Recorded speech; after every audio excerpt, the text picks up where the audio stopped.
So this person was complaining about her son being asked his pronouns at school. First of all, if you think pronouns don't have a place in the classroom, you clearly don't understand grammar. But there's two problems with not asking pronouns to everybody. First, it puts the pressure on the child or teen to come up to a teacher who they may not feel is a safe adult yet and say they don't use their assigned at birth pronouns. And second, it then creates the assumption that if you don't use your assigned he, him, his, or she, her, hers, then you're not normal. And that you're some kind of outlying weird exception.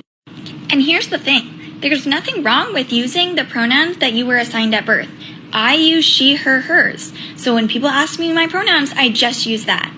But it creates a safe and important space for kids who don't feel comfortable using their assigned at birth pronouns. That's it! Hold it right there! Pronoun trouble.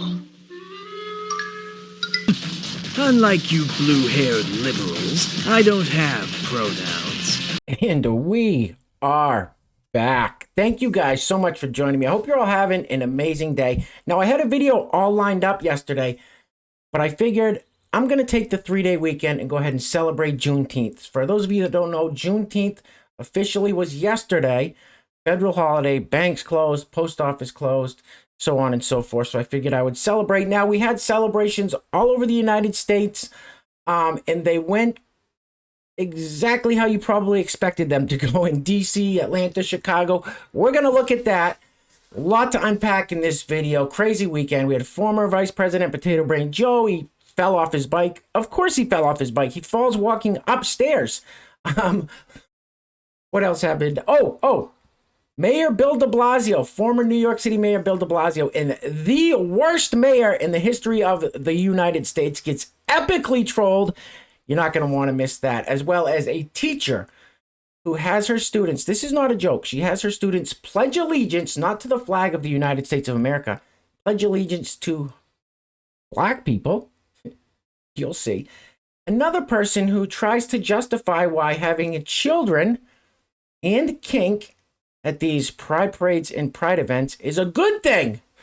Oh, that's a bad look. All that and much more in today's episode of Woke TikTok Fails and Trending News. TikTok is degenerate trash. Correct. Everything woke turns to shit, okay? Yeah, he's not wrong, as we've seen time and time again with the woke insanity. Anyway, thank you guys so much for coming back. So we're going to dive into it really quickly. I just wanted to show you guys something on the screen here. Now, it's kind of blurry, not the best picture. And also for our blind subscribers and people sitting way in the back, I'm going to describe to you briefly what we're looking at here. So a parent went into their, I think it was their daughter's school for some kind of recital, and saw this hanging on one of the classroom doors. So it's a sign hung up on a classroom door by a teacher. The sign says, if your parents aren't accepting of your identity, I'm your mom now. And then it says hashtag free mom hugs. Ugh, that's frightening. If your parents aren't accepting of your identity, I'm your mom now. Look at me, sure. Look at me, sure. I'm the captain now. Jeez, we gotta keep our kids away from these people. Get your kids out of these public schools. And I know. There are some good public schools and some good teachers still left out there. But if you go to one of the schools with these teachers like this, get them out of there. No excuses. All right, listen, we're going to dive right into it. If you're new to the channel, hit that subscribe button. Become a member of the greatest community on the YouTubes. That is you guys. You guys already know. If you like the video, smash that thumbs up button. Like that comment section up. Share this video. Oh, and by the way, make sure you're still subscribed. The overlords at the YouTubes are up to their dirty tricks again. Remember I said the teacher made her students pledge allegiance to, well, you'll see. Roll the film. And one. Fist up. On the count of 3. 1, 2, 3. I pledge allegiance to the flag of the Afro-American people. Under God, I will protect freedom, seek peace, honor our ancestors, and encourage and support the development and prosperity of people of African descent. You may be seated. Hey, where are the white women at? Wow. That's probably one of the most insane clips we've ever seen here on this channel, this lady doing this to these children. Can you imagine if the shoe was on the other foot and that was a white woman making the children do that? Moving right along. All right, next up, I think probably one of the most, I'll say nicely, unliked politicians in the history of this country is Wilhelm Bill DeBlasio of New York City, former mayor of New York City. This guy, DeBlasio's truly a despicable human being. Communist. He's not shy about it. It's epically trolled right here. There's not a lot to say. This guy right here with the glasses and the beard here is a legend. Roll the film, please. Bill, we gotta take one shot. Everybody say hello to the biggest piece of shit in Brooklyn. Got him! Got him!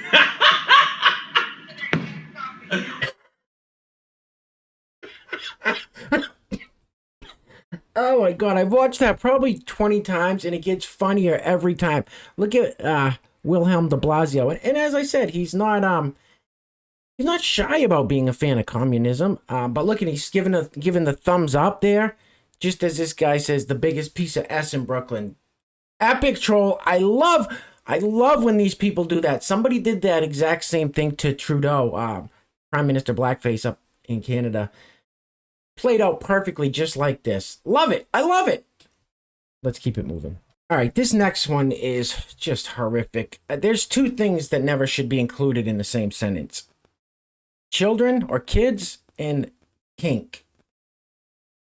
Pat from the former Saturday Night Live skits here does it for us. Before we roll it, I got to give a huge shout out to the sponsor of today's video.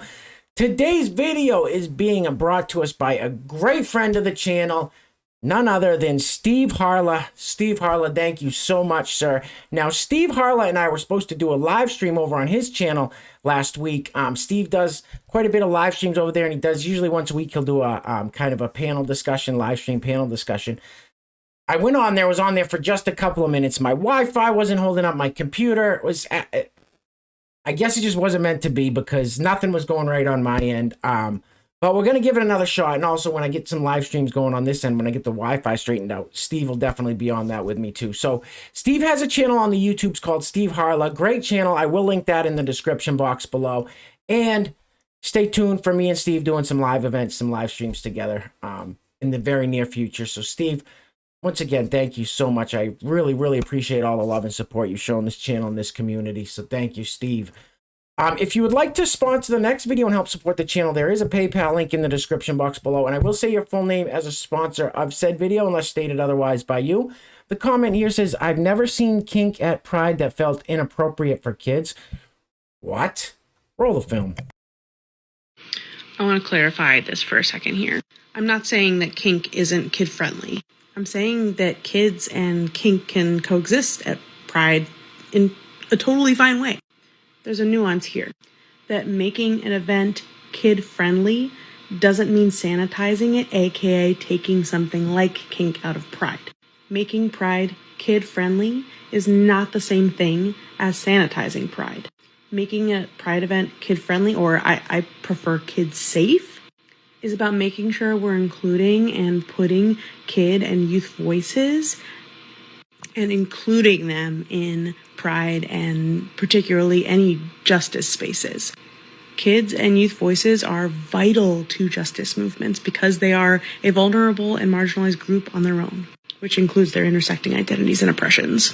So I'm not saying that kink isn't appropriate for kids. I'm saying they can and should coexist with each other. Have you lost your damn mind? Bad touch, stranger danger. Oh, listen, Pat, I don't care how you try to spin it.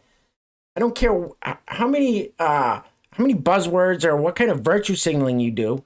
You put those two words, kids and kink, together in anything, it only means one thing, and that's let's keep it moving. All right, this next one is, it's really bizarre. Now, this is a teacher, I'm guessing some kind of preschool or daycare or something, and he says, my students are older. So I'm thinking he's going to be like, 10 or 11. He goes, my students are older. 4 or 5? What? These children have no idea what you're talking about, sir. Roll the film, please. Today, on the last day, I finally decided to come out to my kids. And my kids are older. They're 4 and 5. And the way that I did it is just read them a book about this teddy bear that kind of comes out as a trans girl. And it's really nice and it's very simple. They understood it right away. And I think what made me cry the most was that afterwards, like, I kind of looked at them and there was just this silence in the room. And I just thought, like, oh my God, now they see me as a totally different person. And before this, they loved me. I was such, one of their favorite teachers. And it felt so good to have that. And I think that's one of the biggest fears I had, is that as soon as they found out about me, they would lose all love for me. And then one of my kids breaks the silence and she gets up and she just is like, she just hugs me. And she's just like, everyone give Ruti a hug. And they all came and they gave me a hug. And she was just like, we love you. Like, we love you so much. And it made me really emotional. And it was, I think, one of the biggest moments in my transition where I truly felt like at peace with who I am, and that, like, even kids can understand it and even kids can accept me. And so it doesn't make any fucking sense when adults can't. I suggest you stop whining like a little bitch. It's a man, baby.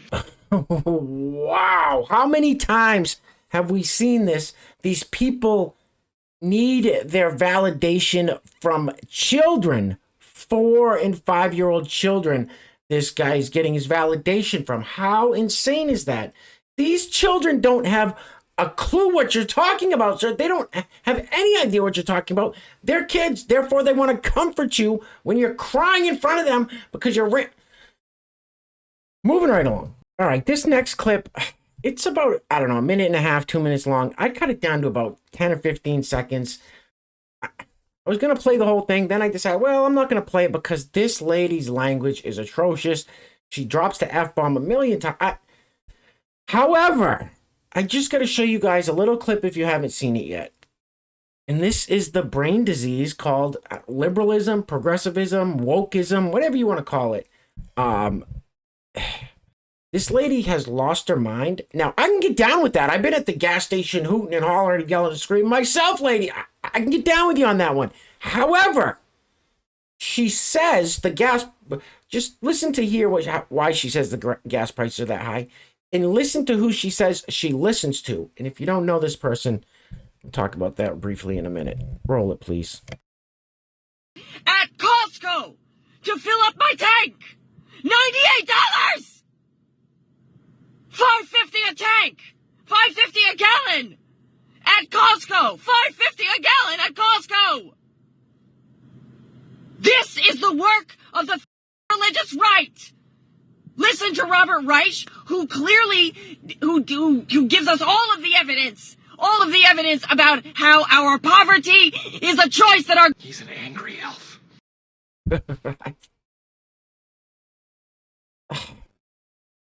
Lady, I can get down with you if you want to yell and scream and drop F-bombs and cuss and lose your cool over gas prices. I can get down with you on that.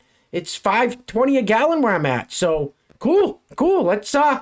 Let's find some commonality, find some common ground with the high gas prices. She completely lost me when she said the gas prices are the fault of the religious right. The gas prices are the fault of the religious right, she says. Then she just, as soon as she said that, I was like, when I first saw this, I'm like, wait, what? I thought we were going somewhere here with this. And then she says, yeah, listen to Robert Reich. Now, some of you may not know who Robert Reich is.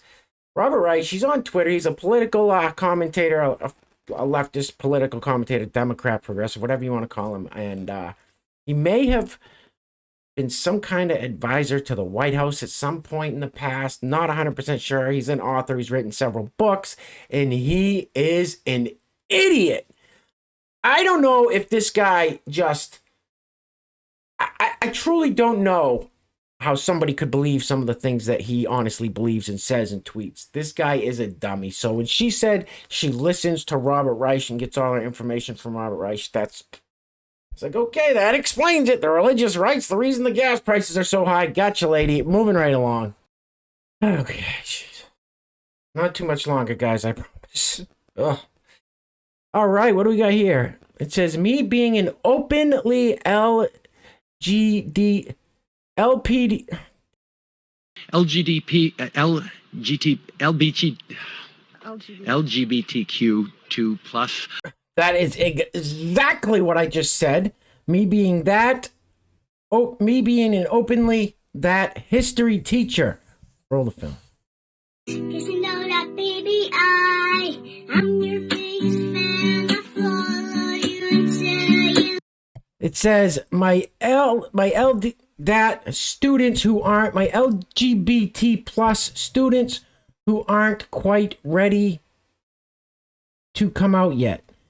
I'm your biggest fan. I follow you and tell you love me.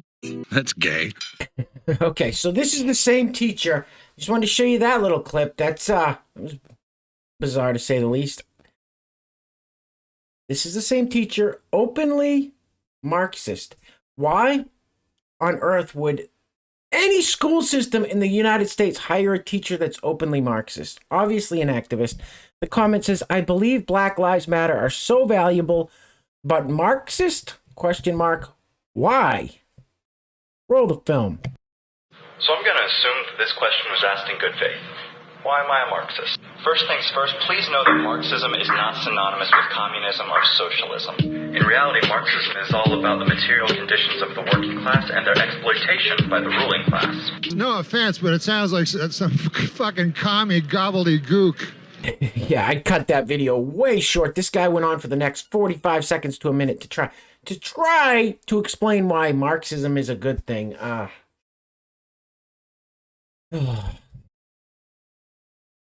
just don't understand how this is allowed in schools. This does not end well in any way if people like this are teaching in schools. Open Marxists and I mean, that's the beauty of living in the United States is you can have these views if you want. You can believe in communism, you can believe in Marxism, you can believe in whatever you want. But to be a teacher in the schools is no. Moving right along. All right, guys, we're going to be wrapping it up soon. Once again, I'm having some Wi-Fi difficulties and computer difficulties. Shocking. I know. Soon enough, I will have some new equipment, hopefully some new Wi-Fi, and everything will be a lot smoother, a lot better viewing experience for all of you out there. And because I've said it before, you guys deserve the best, so I apologize. I'm just doing the best with what I have now. So we'll be wrapping it up very soon, really quickly. Former Vice President Joe Biden fell off his bike over the weekend. Of course he fell off his bike, just like this says at the top of this video here. It says, so now he can't ride bikes or go upstairs. You guys might remember twice in the past. Now I get it. People trip on the stairs. I get it. But when you have someone that's pushing 100, that obviously the mental faculties mental faculties aren't where they should be, running the most powerful country in the world, and you start seeing stuff like this, it's not a good look. And if you don't remember when he fell up the stairs twice, let's recap it.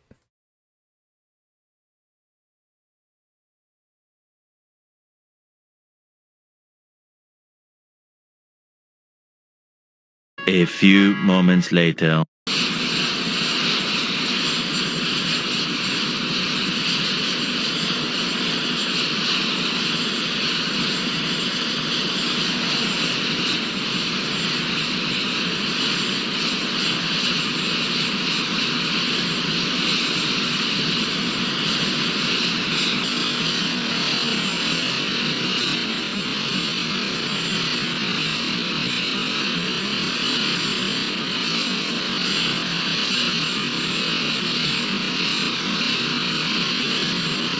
What an idiot.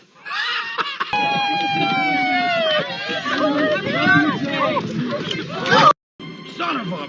That's gonna leave a mark. Jesus, poor guy. Listen, I don't feel bad for the guy. I don't feel bad for the guy. karma. I'll give credit where credit's due. If I'm, 79, 80, and I can still get on a bicycle and ride, all right, good. Much props to him. But why would somebody do that? Why would you put somebody that should be in a, tucked away, tucked in their chair with a blanket on their lap with a warm cup of milk watching, 60s reruns of Sanford and Son or something? Like, why? All in the Family. Who knows? Why? Like, why is he outright? I don't. Anyway, it's just like this thing. We're gonna end it on this, but it's like the thing says at the bottom here. Aides say Biden more likely to run again if Trump does. No, Joe Biden's not running again. Like, these people, whatever. So yeah, we're gonna end it now. Juneteenth celebration yesterday. I'm not sure what to say. We see videos on this channel all the time, and I just want to really quickly. Somebody said something, the last video I had at the end, the groups that run in the stores and steal everything, they usually get the black colored hoodies on, but they've been switching it up. Someone said in the comments, what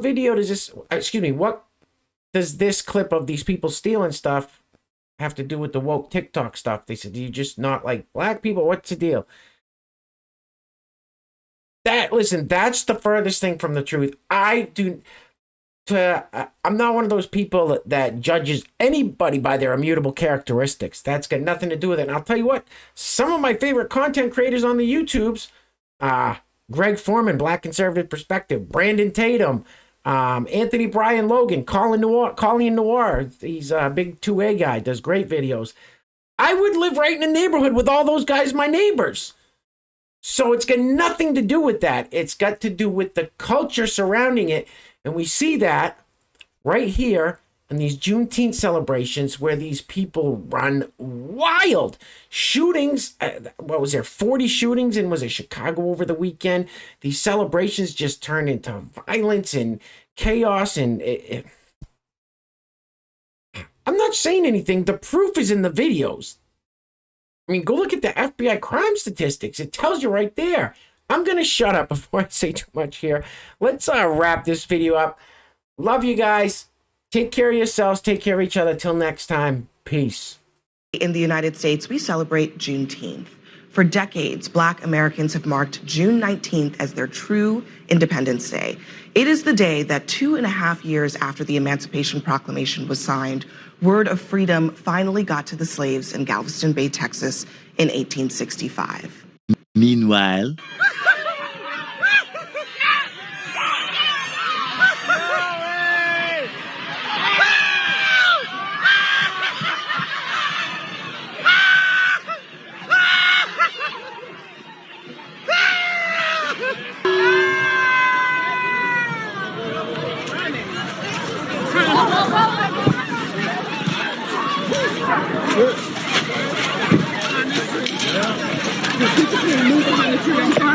There you go. Hold on.